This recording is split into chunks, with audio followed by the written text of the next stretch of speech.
Thanks, Jamie, for that kind introduction. And let me just say what a pleasure it is to join you all on this wonderful summer's day here in Chicago for your meeting and discussion of global food issues.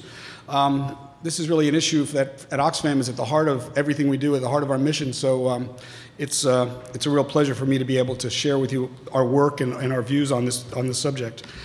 I appreciate the fact that you didn't schedule this discussion or talk around the three-course meal, because it always feels a bit challenging to motivate folks on the subject of global hunger while they're eating a handsome meal. I'm particularly delighted with the idea that you all are here to look at this issue and perhaps develop teaching materials that might be used at the elementary or secondary level, and to open up your students to this subject matter. At Oxfam, we really think it's critical that we bring, if you will, the younger generation into these issues and give them some exposure to some of the complexities that I'll talk to you about this morning. For too long, I think, we've been comfortable or satisfied to view hunger and global food security as an issue that can be addressed via charity alone or charitable solutions. And we have nothing against charity, but I think our experience has taught us that the issue is far more complex, and charity alone is not a sufficient solution. In our view, actually, the problem of hunger and global hunger is more about market failure, about political power, about human rights, about misguided public policy, and about special interests. At Oxfam, our approach to this problem is what we would call a rights-based approach, and it's the way we address the issues of poverty and justice. We do this because we believe it gets us, or it enables us, to focus more on the root causes of these issues. And as Jamie said or alluded to, Oxfam is an organization that believes that there is a right to food, and it's codified in the UN Human Rights Charter. Unfortunately, however, most of the discussions of food ignore this fact and focus on agricultural productivity as the panacea, while ignoring the fact that many famines have occurred in places and at times where there was abundant food. Ireland, for example, exported tons of grain throughout the potato famine, while 1.5 million people starved to death. The Nobel Prize-winning economist Amartya Sen noted that there has never been a famine in a democracy.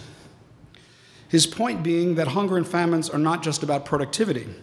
They are more often about rights and access, and about politics and policy.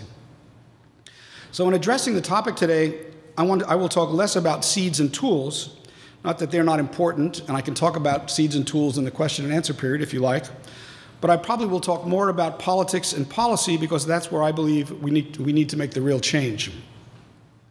My modest hope with these remarks is that I will perhaps help you to understand and connect the dots in understanding how the global food system works and why it failed in 2009 and is at risk of failing again.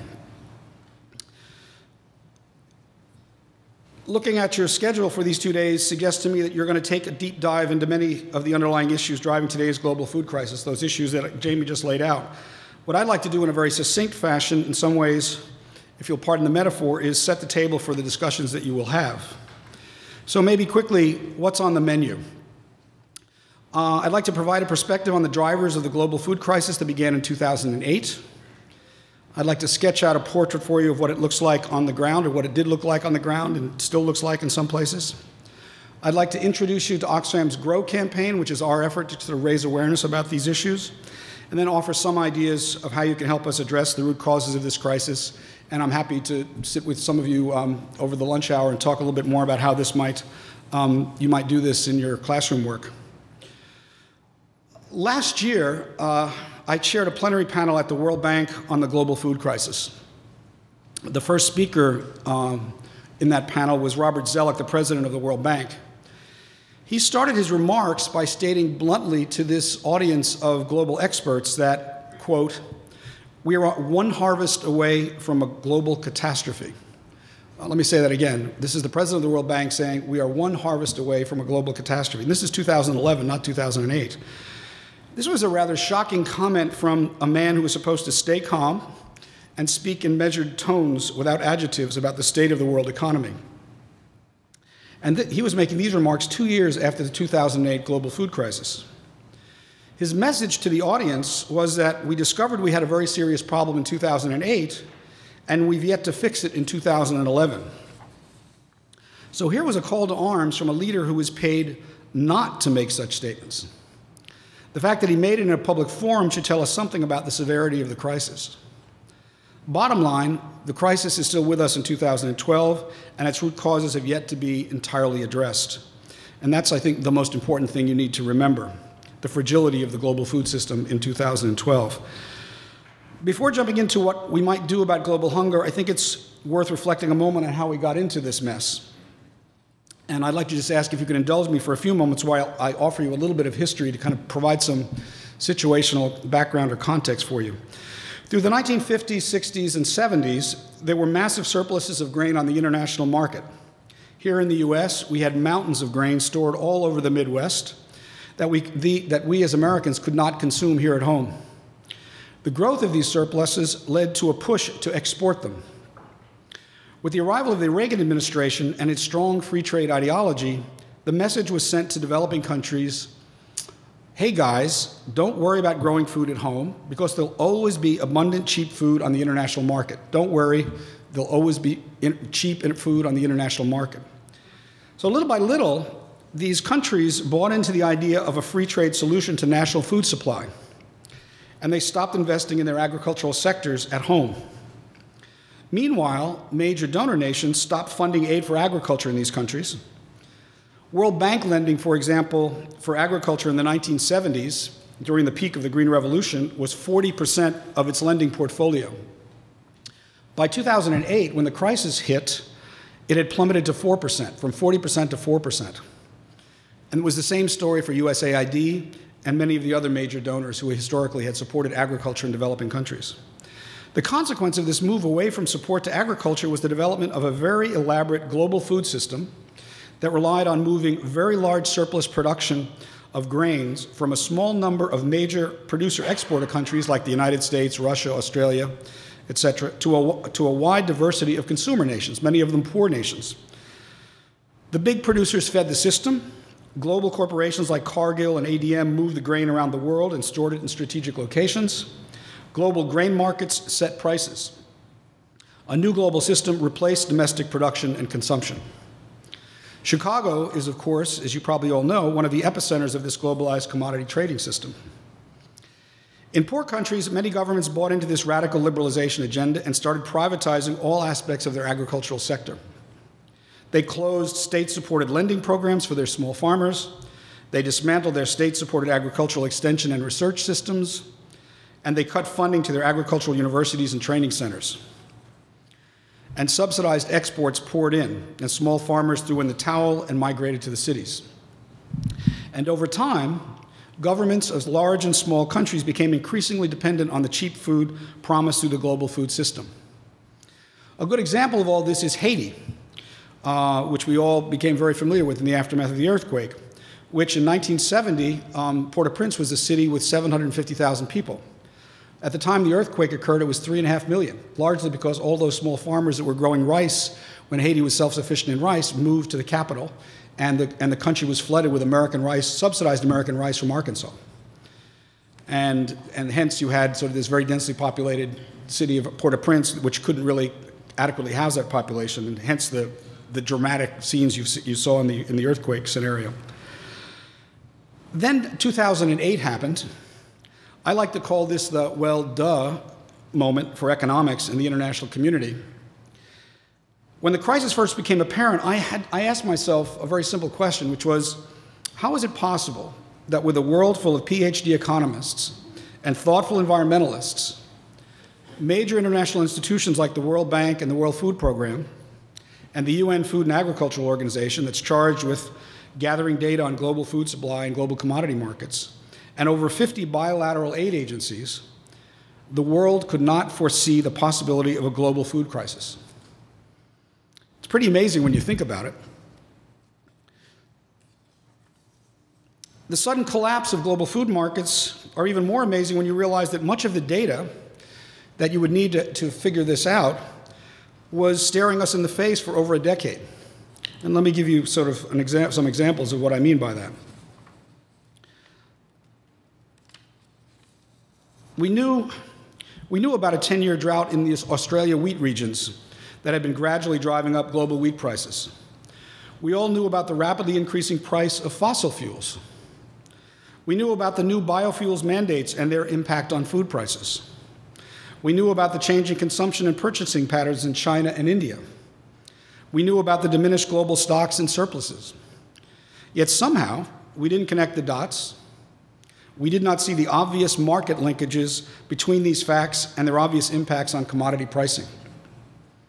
Somehow, perhaps those charged with paying attention just assumed that the market could be infinitely stretched to meet all our needs. Supply would respond to pricing signals and all would be well. The simple-minded economist's view of the world. Price can and will fix any problem. And when it can't, well, it's the politician's fault. So suddenly we were overtaken by the perfect storm as all these factors collided to create the 2008 crisis. And in an instant, we watched in horror as the market began to fissure and crack and global food prices skyrocketed some 300%.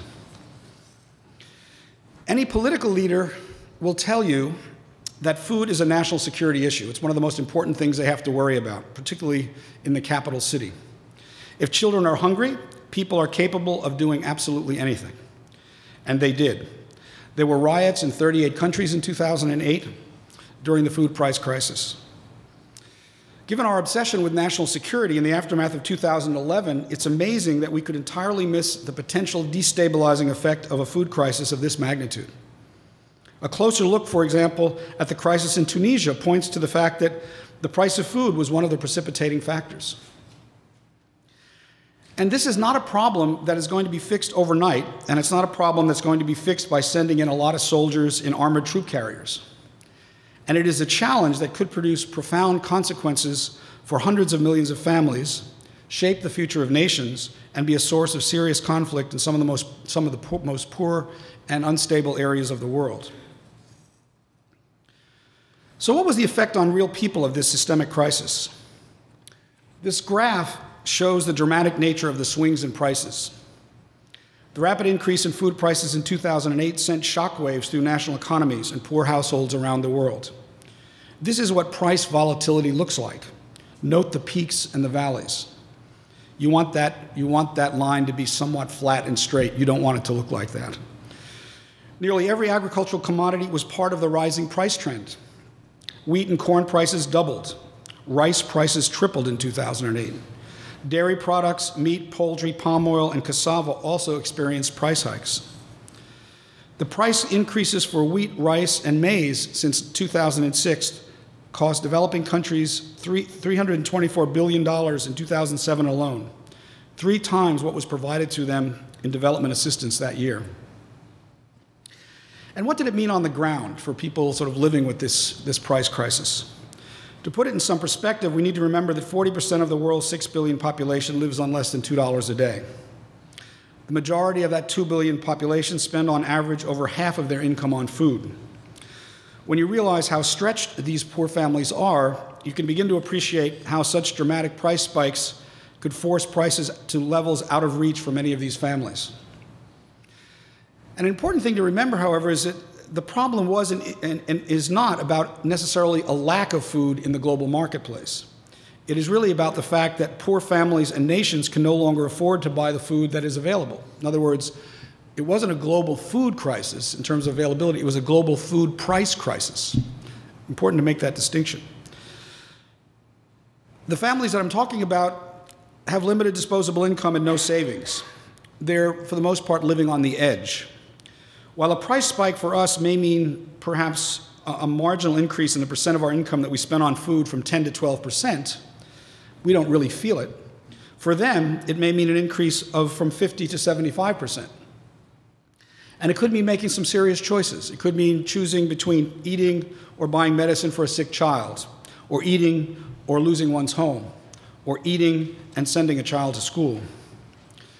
And it's probably hard for us to actually contemplate facing these kind of choices, but these are the day-to-day choices that are and decisions that are being made by people, by some 2 billion people around the world that were faced with this global food price crisis. So let's take a couple of countries or regions in particular and maybe just focus on them for a brief moment. Let's take Bangladesh, for example. Their rice prices increased by 60% in 2008. An average Bangladeshi family of 5 living on $1 a day per member will generally spend $3 on food out of that $5. They'll spend 50 cents on household energy and $1.50 on non-food items. A 50% increase in food and energy prices requires them to cut $1.75 of their expenditures. Most of these cuts will be made in food expenditures, reducing dietary quality and increasing micronutrient malnutrition. So you can immediately see the impact of a price spike of this magnitude on household income when you're spending over 50% or more of your income on food. Such price increases not only increase poverty and malnutrition, but they also increase inequality, as large farmers benefit from the higher prices for the rice, while smaller farmers who cannot afford the inputs to produce at high prices gain less. In East and Southern Africa, 12 million AIDS orphans are amongst those most vulnerable to rising food prices. Older children will drop out of school in search of work, and the meager income it provides to help families keep afloat. In the depth of the crisis, many had to sell off valuable assets, such as seeds for the next season's planting, or goats and cows, and doors and windows from their homes in order to eat. And finally, perhaps the most dramatic example, in Haiti, where 2/3 of the population lives on less than $1 a day, the poorest resorted to eating mud cakes. Yes, mud cakes. On the flip side of all of this, it's important to note that poor farming families could potentially benefit from the increase in prices, in theory. But given the weak institutional support that's available to small farmers in most poor nations, this is by no means a certainty. And why not? Small farmers, particularly in poor nations, lack access to agricultural credit and extension because, as I said earlier, it disappeared with the liberalization policies of the 80s and 90s. Market roads are poor or non-existent. Inputs are costly because of spikes in the marketplace, and these small farmers lack the capital to buy those more expensive inputs. These conditions make it difficult for the small farmer to move quickly and to take advantage of favorable changes in the marketplace, which therefore advantages the larger farmer and increases inequality, as I said. Let me offer a few words on other factors that are contributing to these dramatic spikes in food prices that maybe are less evident to you. While it's not immediately obvious, there's a dangerous link, a pernicious link, between energy and food prices. In 2009, oil prices soared to $1.47 a barrel. When oil prices go up, they drive increases in the cost of fertilizer, pesticides, herbicides, and freight. Countries relying on food and oil inputs, therefore, find themselves in a real fix. They've got to import a significant portion of their food to feed their population, fuel to run their transport systems, and agricultural inputs to ensure productivity of their farmers. And they have to do this all at historically high prices because all of these areas are being affected by the price of oil. These costs are having a devastating impact on the national treasuries of poor nations. They're melting down their foreign exchange accounts, wiping out much of the progress we had made in debt relief for poor countries in the late 90s, and undermining their ability to achieve the Millennium Development Goals. Dependence on fossil fuel-based agriculture is unsustainable for most poor nations. Energy independence for them may be as important for them as it is for us, but for perhaps different reasons. And then there's the biofuels question. Biofuels is a good example of good intentions gone astray. Pushed initially by environmentalists as a low-carbon alternative to fossil fuel, the US and the EU passed measures requiring that 10 to 15% of all gasoline sold be either corn or sugar ethanol based. The market exploded. And when next time you go to the gas station, look at the decal on the gas tank, which actually tells you about this 10% of ethanol that's in the gas tank. And it's mandated under US law to go up to 15% in the not too distant future. The growth in the biofuels market has created, for the first time in history, a very direct and competitive link between the markets for food and fuel. With corn, palm oil, and sugar as the new sources of cheap fuel, we've created a set of highly dangerous and perverse market incentives. The International Food Policy Research Institute in Washington, D.C. estimated that 30% of the 2008 food price spikes were due to the emergent biofuels market. And just to give you a sense of what's going on in terms of the scale of the growth of this market, Here in the US, we've got 85 biofuel plants that were in production in around 2008, and there were 120 more that were under construction, mostly here in the Midwest and subsidized by US government money. So there was an explosion in the building of these processing plants to actually handle not only the 10% in our gas tank, but the increase to 15% in the future. We're seeing similar patterns in West Africa and parts of Asia where whole farming systems are being overturned and forest ecosystems compromised in a race to establish production facilities to meet the European biofuel demand. We're growing the corn here for our own use, but Europeans are basically deriving biofuel from the market, from production in Africa. The Chinese and the Indians have yet to enter the biofuel market in any significant way, but this is not far down the road. And try to imagine the impact that it will have when the Chinese and the Indians start putting biofuel-sourced fuel in their cars. As this market intensifies, there will be tremendous pressure in many developing countries to shift from food production to production for the biofuels market. In other words, stop producing food and start producing the product that you can put in your gas tank. While this may generate income in the short term for countries in need of foreign exchange, it will take valuable farmland out of production. Over time, it may force them to increase the volumes and percentages of imported food they must buy on the international market to provide for the food security of their populations and minimize political unrest. In other words, you might get growth in biofuel production in a country that then has a food deficit that it has to go into the international market and buy the food at expensive prices, so it doesn't actually solve their problem. The bottom line is that the relationship between energy and agriculture is undergoing a profound structural change on a global level. And we need to find ways in the near future to break this link and do it as soon as we possibly can. Another pressure on global food prices are the changing consumption patterns of Chinese and Indian consumers. An exploding middle class in both of these countries is suddenly eating up the food chain. Chicken and pork are becoming a bigger part of their national diets. The Chinese alone are buying up 2/3 of the Brazilian soy crop every year to feed their pigs and chickens. While not a principal driver of the 2008 crisis, it's clear that in the future, the desire of these populations for more enriched meat and protein products is going to have a substantial effect on global pricing. And if the convergence of food and energy prices were not enough to push most poor countries to the edge, climate change and its impacts on their economies certainly will. Climate change is both a cause and a consequence of many of the same variables impacting food, water, and energy shortages. Irrigated agriculture, for example, accounts for 40% of global food production and accounts for 70% of global water use. It's unclear, however, whether these irrigated systems that are providing much of the grain that we eat that comes from around the world can survive dramatic changes in rain patterns and climate and continue to produce at the levels that they've been producing over the last decades. The remaining 60% of global food production is produced on what is referred to as rain-fed fields or rain-fed agriculture, which covers more than 80% of global agricultural land. In these regions, variations in precipitation and temperature resulting from climate change will affect crop productivity substantially. The International Panel on Climate Change, or the IPCC, which is the body that actually has sort of championed the climate change question, predicts that in some regions of the world, yields from rain-fed agriculture could decline by up to 50% by as early as 2020. 2020 is not very far off when you think about it. A good example of this kind of weather event was the drought in Russia in the summer of 2010, which dramatically affected global wheat prices. Policies and programs to mitigate harmful emissions and to support adaptation to climate change are going to be critical to any serious efforts to address the food, energy, water crisis.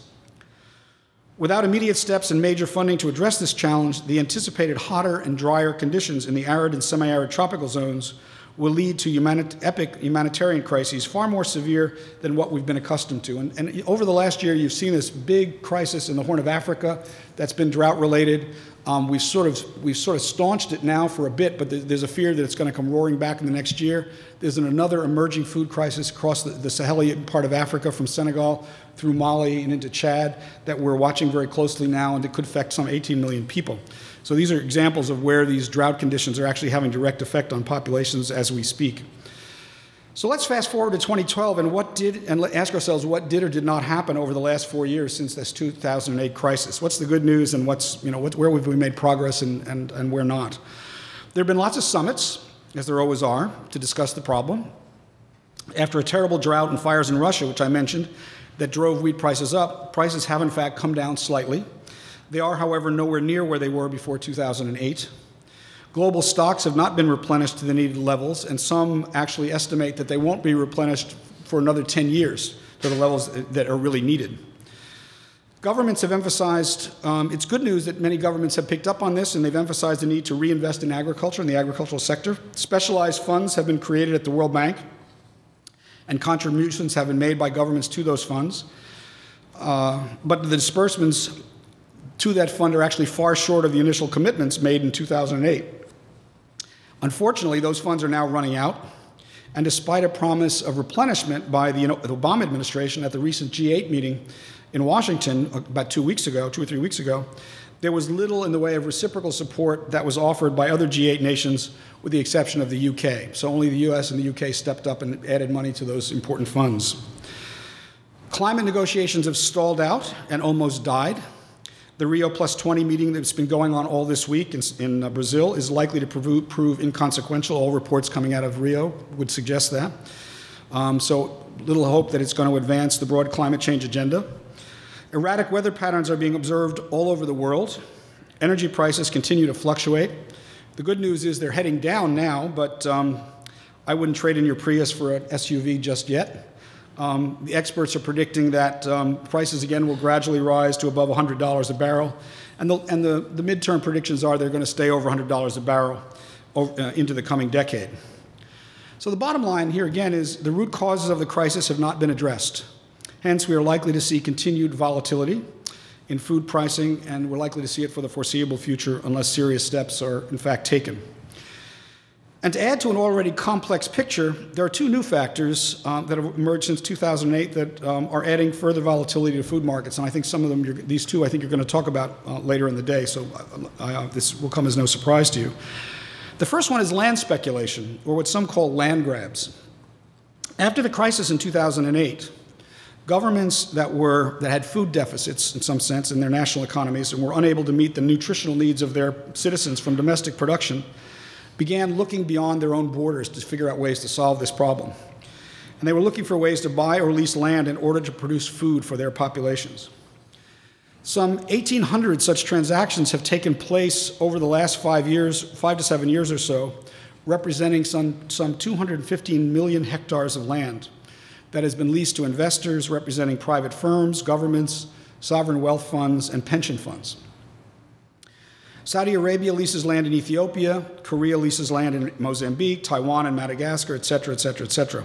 Most of these transactions are not widely publicized within the countries where they're taking place, so their citizens are unaware that their governments are mortgaging their productive land to third-party investors, or you might say mortgaging their future.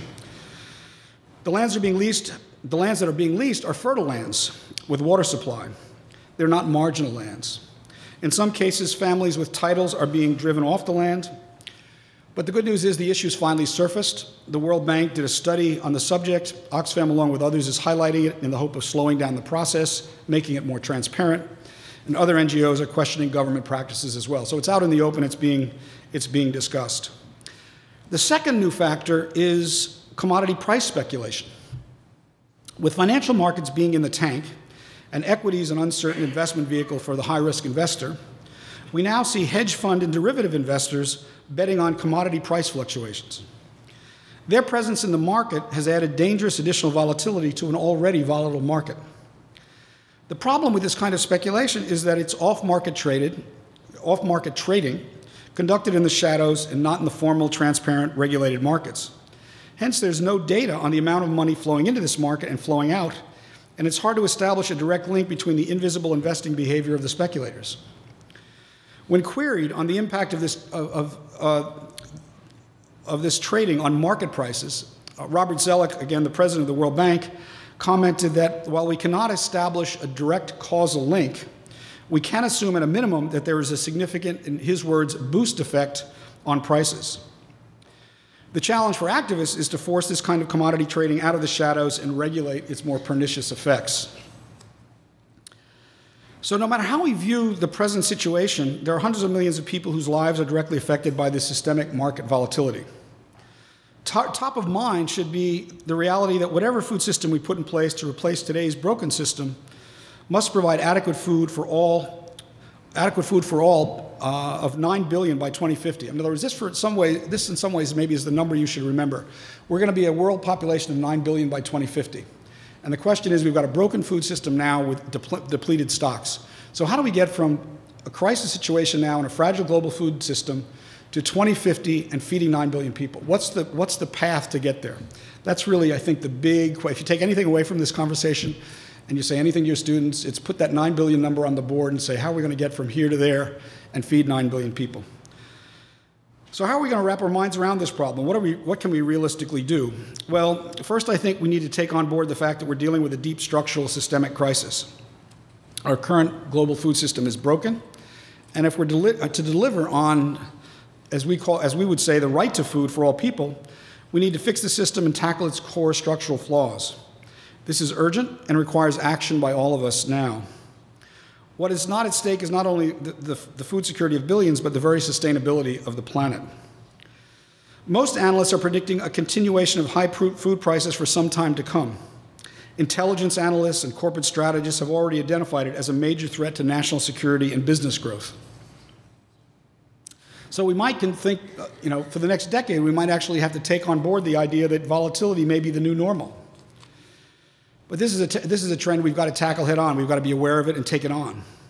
Boom or bust economics of the sort being championed by some of our political leadership today is a death sentence for the world's poor at home and abroad. T. Boone Pickens, the well-known Texas oilman, has been very clear that the days of cheap oil are over. He's now investing his billions into wind energy. Similarly, water scarcity in much of the world will continue to be a major challenge. And even greater numbers of Indian and Chinese will enter the middle class and begin to eat up the food chain, putting even greater pressure on global food supplies. There's no action to slow land grabs in developing countries yet, and there's no clear agenda to regulate commodity price speculation on the horizon. It wasn't long ago that, for example, that many saw biofuels as a huge opportunity for smallholders in poor countries. We now see biofuels in an entirely different and less favorable light. So the principal drivers of this crisis are still in place, and there's no doubt that food insecurity will remain at the top of the international agenda for years to come. Food prices will remain high, and many of the most food insecure areas will face even harsher conditions in efforts to increase local food production. So given the complex dynamics among these causal factors, it's going to be very difficult to achieve a consensus on a way forward. Constant reassessment of policies and the investments of future responses are going to be essential. So how do those of us who are in the human rights community as activists tackle a large systemic challenge like food security? Well, the good news is that there are many others thinking about and working on these issues.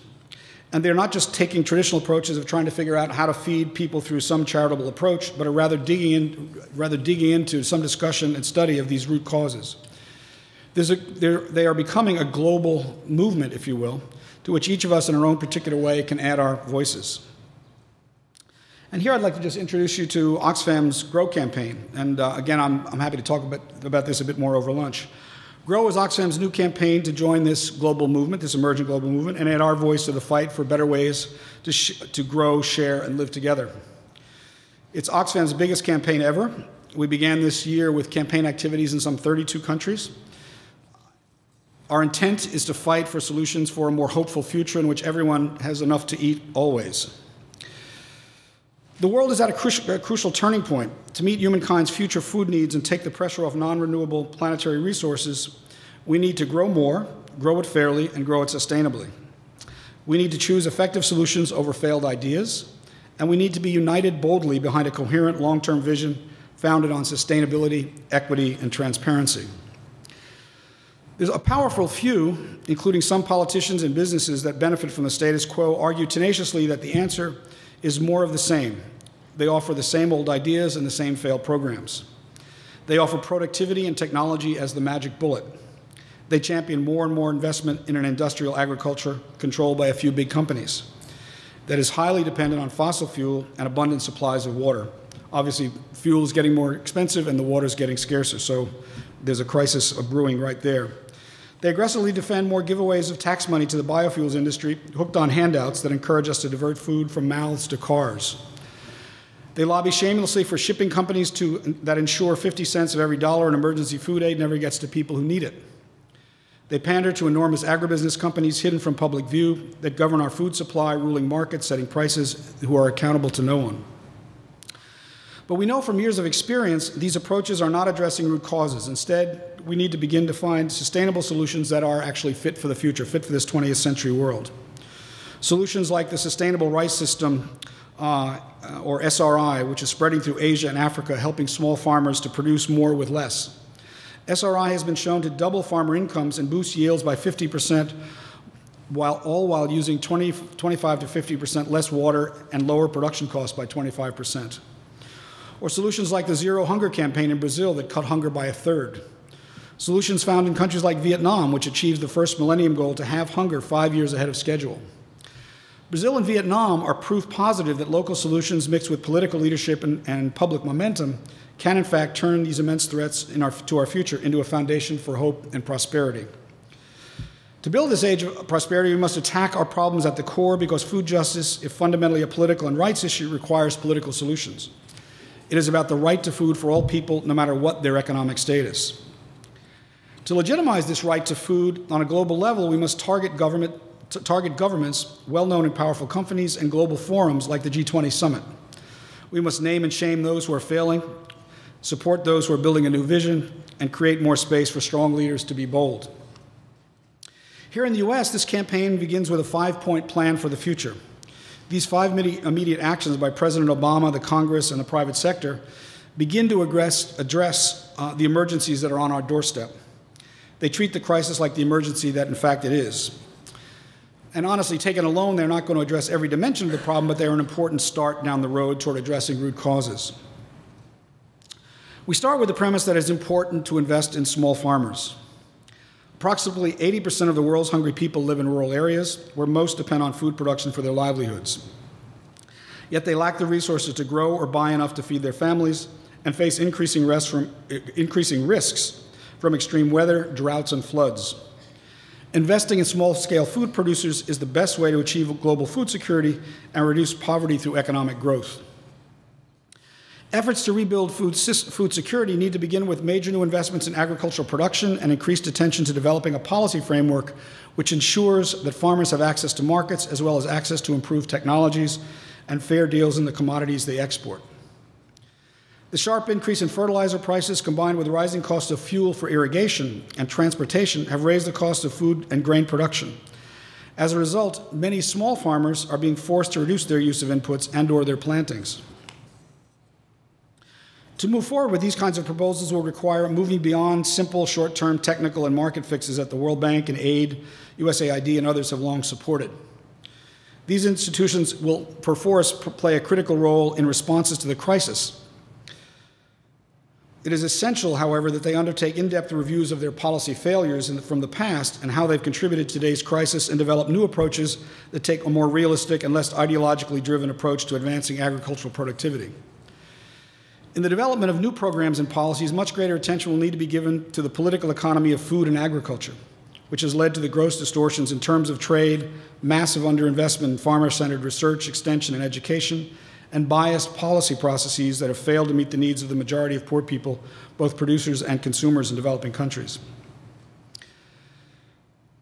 Excessive speculation, as I mentioned, distorts the functioning of future markets by disconnecting prices from market fundamentals and by amplifying food price volatility. This undermines the livelihoods of small-scale farmers by reducing their ability to effectively manage risk and participate in the marketplace. The U.S. government and investors must begin immediately reining in excessive speculation in agricultural commodities and inject sorely needed transparency into the investment system.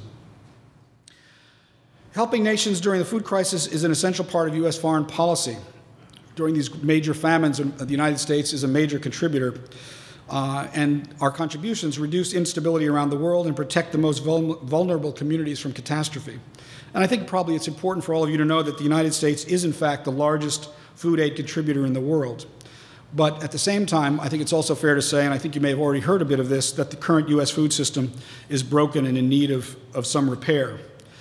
And maybe just to describe that briefly, rather than allowing U.S. missions or embassies in developing countries, and particularly those in famine areas, to use cash to purchase food in local markets and rush it to famine areas, Current law requires the USDA to purchase grains from U.S. farmers and ship it on U.S.-owned ships to famine-affected countries. This outdated and self-interested approach is inefficient, wastes 50 cents of every taxpayer's dollar on expensive shipping costs, and forfeits the opportunity to stimulate the local economy with cash infusions. And it risks massive loss of life because of the lengthy delivery time, sometimes as long as a month or 2 months to get the food there. It is a ridiculous anachronism that both Republican and Democratic presidents have tried to change. Reforms that deliver more nutritious food, allow for local and regional purchase of food aid, and eliminate the U.S. Vessel shipping requirements will help save time, save lives, and save U.S. tax dollars while reducing dependence on aid over the long term. In the Senate, Farm Bill voted on last week. The Senate made local purchase programs permanent. In other words, it actually has institutionalized the idea that this local purchase idea is a good idea, finally. And they also provided limited funding for expanding the program over the next 5 years. So that's good news. It wasn't a lot of money, but it is some money. So basically they're establishing the principle. What remains to be seen, however, is what's going to happen in the House of Representatives bill, and when these two bills come together, whether this reform of the food aid system will actually, in fact, survive in the Congress. But there has been some movement on this question. And your involvement around this particular issue is something that could be meaningful. The U.S. federal biofuels mandate and industry tax breaks, which cost taxpayers $6 billion a year, are driving up food prices, contributing to increased price volatility, and increasing greenhouse gas emissions, all the while having no impact on U.S. oil dependence. Subsidizing oil companies to blend ethanol is wasteful, unnecessary, and damaging to consumers all around the world. Currently, 40%, let me repeat that, 40% of the U.S. corn harvest is devoted to ethanol production, raising corn prices in the U.S. and around the world. We've got to put an end, really, to these giveaways and refocus our investments on technologies that do not undermine food security. The good news is that this year Congress cut subsidies to the ethanol industry in response to external pressure. However, it has left in place the 10% mandate, soon to be a 15% mandate in the near future. So that's something, again, we could be focusing on. The increased drive by investors, companies, and governments for valuable farmland in developing countries is posing a serious threat to the rights and livelihoods of small-scale food producers, especially women. And it's most often women who lack legal rights and can be forced off the land without any means to support their families. While investment in agricultural production and infrastructure and market development is desperately needed, 80% of recent land investments remain undeveloped, and these large-scale acquisitions too often result in poor communities having reduced access to land and water. And as the hunt for land and water heats up, full application of the norms of transparency and free, prior, and informed consent, in other words, enabling communities to know that their land is under consideration for these kind of long-term leasing arrangements, must be embedded into the politics and practices of farmland and water acquisitions of governments, companies, and other relevant institutions. So what lessons are there for us in today's crisis that may enable us to deal more effectively with tomorrow's more substantial crisis? First, we must recognize that the world consistently fails to adequately address the underlying structural causes of these crises. Second, we need to understand that market failure is a major cause of chronic poverty and hunger, and that government in both rich and poor countries will need to invest in concerted action to tackle the underlying structural causes of these problems if we're going to make real progress. In terms of real action, this means we need to continue to act to save lives in the short term through support for the kinds of humanitarian aid and food aid programs that the United States has so generously contributed to over the years. But we need to make these programs smarter and more efficient through a transition of some of our investments to local purchase of commodities. Third, we need to begin to make strategic long-term investments in building the capacity of the agricultural sector in the poorest countries of the world. And finally, we need to reform our domestic agriculture, trade, and finance policies and join the international community in acknowledging the devastating impacts of climate change on millions of people around the world. Taking these initial 4 steps will move us in the direction of averting an ever deeper crisis on our global food security system over the coming decades. And I think there's probably no more urgent challenge facing our generation and the generation that will follow us. An African proverb actually captures the essence of the problem, I think, in very simple terms. When hunger gets inside you, nothing else can, is the proverb. In short, you can't think, you can't grow, and you can't prosper. And while there are clear measures we can take, moving on them will require clarity of vision and certainly a great deal of political will and a moral compass pointed toward a concern for justice. And hopefully we, as a nation, as Americans, can come to appreciate the very central role we play in exacerbating this crisis and the very central role we can play in alleviating it both in the short and the long term.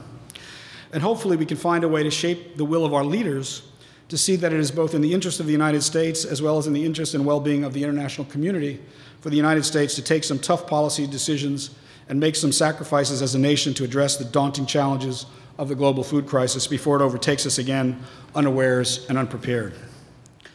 So, the table's set for a good conversation. I thank you very much. I liked that you started with the idea that in the UDHR, the Universal Declaration of Human Rights, there is a right to adequate food sources. But the United States is kind of famous for not really recognizing the social, economic, and cultural rights in the UDHR. I was just wondering, in some of the summits that you've attended or some of the conversations that you've had, is there any recognition from this administration that it is, in fact, a human right?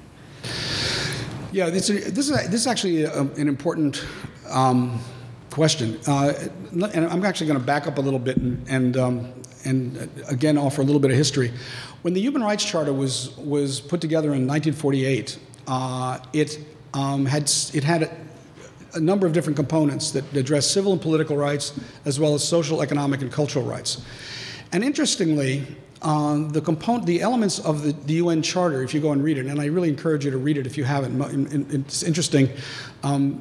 Amnesty International a few years ago did a test inside their organization of how many people had actually read the Human Rights Charter, and they actually found that it was a rather low percentage. So for those of us who talk about it, we should at least read it because it's a really important global document.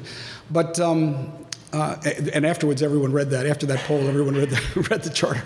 But the interesting thing was the social and economic rights portion of the UN Charter was there because it was championed by Eleanor Roosevelt. She championed the social and economic and cultural rights provisions of the UN Charter.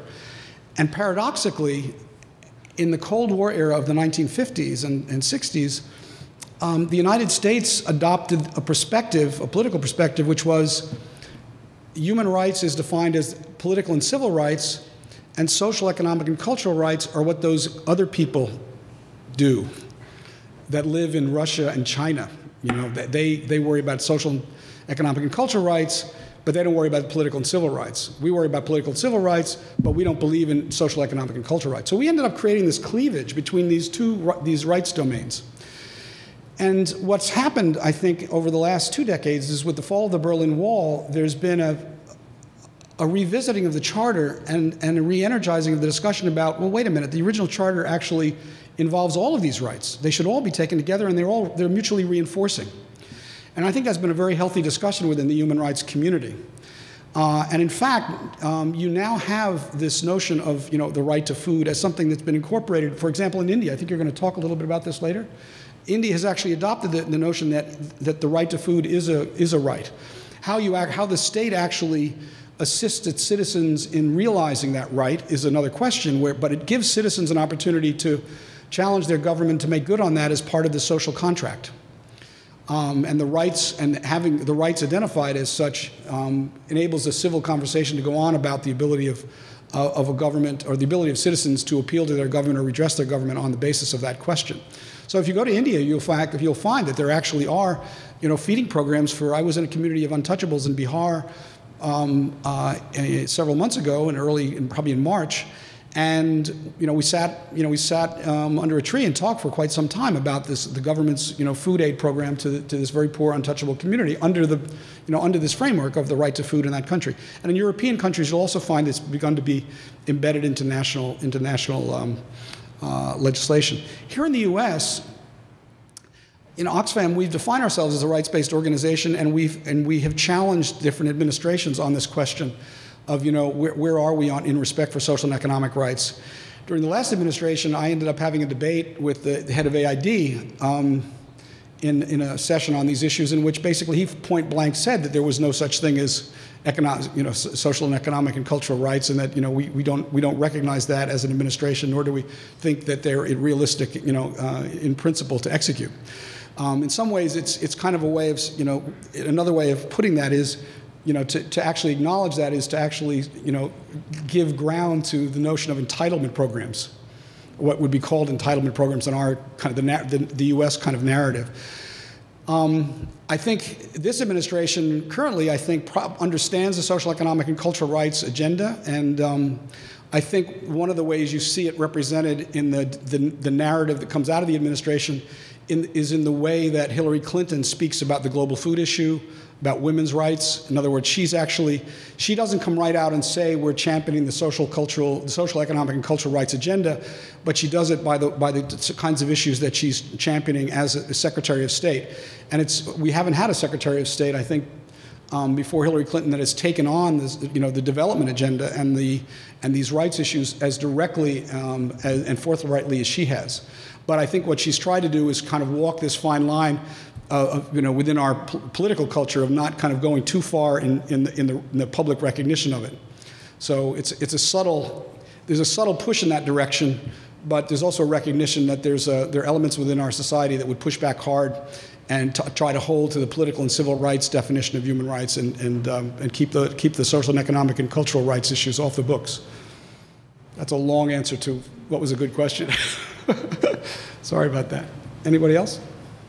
At one point in your presentation, you had mentioned that I think it was Vietnam and Brazil in particular had enacted policies that were sheltering them somewhat from the global food crisis. Could you comment on what exactly those policies are and why they're effective? Yeah. Well, in the Brazil case, they actually had this this national campaign called, in Portuguese, Zero Fome, which means the goal of the government was to have zero hunger in the country, no hunger. And they basically put together programs all over the country through state governments and through their various ministries to basically, assess where their big problems with food insecurity lay, and they basically decreased malnutrition in the country and made significant progress in trying to meet in having the malnutrition levels in the country. In other words, they embraced the Millennium Development Goal that speaks to the hunger question, and then really made it a central policy issue in the country to eliminate it. So it was a major public policy initiative in the country. It wasn't so much that they were doing this before the food price crisis hit. In other words, this was something that was going on under the Lula government. And he's obviously now out of office, but during his 2 terms, this was one of the major initiatives that they undertook. And so and largely was a public policy initiative which kind of recognized the right to food and tried to execute a program on a national level. And the Vietnamese, it was a similar kind of thing. It was a national, in other words, the government embraced the idea that they wanted to address the hunger issue in the country. They did a national assessments of where there was critical need, and then they basically prioritized meeting the needs of those populations or those regions of the country where the greatest needs were met. And then, the assessments were, of success were done by the government, but also with some oversight of international organizations, so that there was some appreciation of the progress that they had made. I guess the point there being, these are countries that actually recognize this as a major national issue and then just put all of their energy behind that and made it a top national priority. That's really the point I was getting at. Not that they were able to shelter themselves from the buffeting of these other issues. I think these countries have also been affected to some degree by the volatility in the international marketplace starting in 2008. So I'm not excluding them from that, the effects of that, but I think they were in a better position to manage it, probably. Yeah, as regards ethanol as a fuel, can you comment on its relative efficiency in terms of energy in and energy out? And as a follow-up, maybe some of the forces that are requiring its expansion and use? Yeah, well, I mean, this is the paradox about the energy in, energy out question is one of the paradoxes in the ethanol question. I mean, initially, the argument was, let's put ethanol in the gas tank because it'll reduce carbon emissions. But the process of breaking down the organic matter you have to break down in order to get the ethanol actually releases as much carbon as you're gaining from the diminished amount of carbon that's coming out when you're burning the ethanol. So it actually ends up being kind of a net zero gain. And the environmental community has now recognized this. And while they championed it initially, now you won't hear them or see them out there championing it now. In fact, they lobby with us to kind of try to cut back on the use of ethanol. And the big conversation about ethanol is how fast can we get to what they call second generation biofuels? That is to say, there's a discussion you may hear sometimes about something called switchgrass. Switchgrass is a prairie grass that's grown here in the Midwest and toward the western states, eastern Colorado and Montana and so forth. It's a native grass, and it's high carbon content, and when broken down, it can actually serve as a good source of biofuel. The problem is the biology or the biochemistry that's involved in transitioning to something that's going to create ethanol in large quantity quickly, that's a substitute for the corn or sugar or palm oil sourcing, is not on the market yet. And if you get biochemists in the room, I know we have one here, they will actually debate. I mean, some of them will say, well, it's 3, 4, 5 years down the road. Others will basically say it's 20 years down the road. I've tended to hear more lean toward the idea that it's 20 years down the road than I have, than I've been persuaded that it's 5 years down the road. In other words, that it might be produced by algae, or that it might be, that we might be able to figure out ways to quickly break down switchgrass in large volumes. The other tricky part about using switchgrass as opposed to, say, a biological solution that doesn't require use of land is that if we start putting all sort of the Midwestern prairie into switchgrass for fuel, that means we're taking something else that's a food source out of production. So we have this displacement effect. And that's really the challenge. In other words, let's say, whatever country you're thinking about that might be considering a biofuel solution, wherever they plant the product that they're going to use for that biofuel base, they're not planting corn, they're not planting wheat, they're not planting rice, and yet their population and the demand for that food is increasing all the time. So if we can get to second generation biofuels, which don't require large land mass to produce, then we'd be in better shape. On the question of who's supporting the continuation, I think to some degree industry likes the subsidies, and so that's been an encouraging factor. And then you've got all the folks who bet on the ethanol industry in the Midwest, who basically started putting the capital down to put up the processing plants, who now feel maybe they got out ahead of things. So they're trying to retain, the subsidies, or at least now maintain the mandates. So, but you've got a weaker constituency than you had in the past because the environmentalists have backed off it, and so it's largely, industry folks that are trying to still make the case that it's a better short-term solution than anything else we've got. So, if you're in Washington, sometimes you'll see posters on the bus stations, or little bus stops that are actually trying to pitch the virtues of ethanol, and they're usually from trade associations in D.C. that are pushing the case. So you mentioned buying locally a little bit when you were talking about aid to other nations, and I know buying locally, of course, is something that's become popular among people who would like to restructure the food distribution within the U.S., and I'm curious how big a piece you see that is as part of the solution, is moving food distribution to local growth and local consumption. Yeah. Well, there is, I guess, what you might call the locavore movement. I mean, it's sometimes known as that. I think the Oxfam view on that is it's important insofar as you can manage to supply an adequate supply of food that meets all nutritional needs in a market 12 months of the year. But actually, when you look around the world and you think about how many places you can actually meet all needs with a robust variety of products 12 months of the year, it's very difficult. So you're always going to be needing to move some commodities in and out. I think when I'm talking about local purchase, what I'm actually talking about is the reform of the food aid system, where I'll give you one wild example that was a little story that kind of, I think, makes the point. In the aftermath of the tsunami, there was this rush in Washington to presume that the countries in the tsunami-affected areas were going to have a big food shortage. So they invoked this food aid provision, and they made orders. The USDA made all these orders for rice from U.S. farmers, put them on ships, and then sent them to the Indian Ocean, and then delivered them to places like Sri Lanka. Well, if you visited the country, I was in Sri Lanka right after the tsunami. And basically, if you flew along the coastline low, what you saw was the tsunami came in about 300 meters all along the coast, all around pretty much 3/4 of the country. But anything beyond 300 meters, life was normal. So as it turned out, we shipped all this rice to Sri Lanka. We brought it to the port, sold it into the economy, and it turned out that Sri Lanka that year, because the rice is grown in sort of the highlands, wasn't affected by the tsunami. They had the biggest bumper crop in the history of the country, and our rice basically destroyed the price and wiped the farmers out.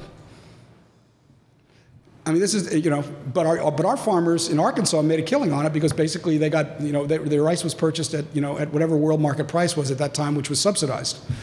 So, and there's a big debate in the U.S., I don't know how much you closely followed the Farm Bill, but there's a big debate about, farm subsidies, in the farm subsidy regime in our Farm Bill, and there was a real effort this time in the Farm Bill to actually cut back on those subsidies.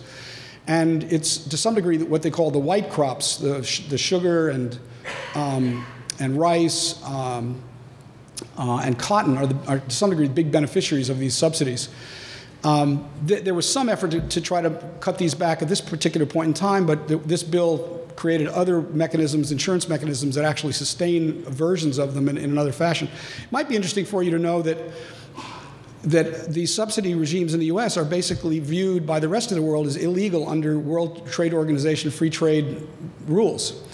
And the United States was sued by the Brazilian government for its subsidy of its cotton crops. And the United States lost the case. It lost the case on appeal. And when it lost the case on appeal, it's actually, the Brazilian government therefore is allowed to impose penalties on the United States for breaking the law under the WTO arrangements.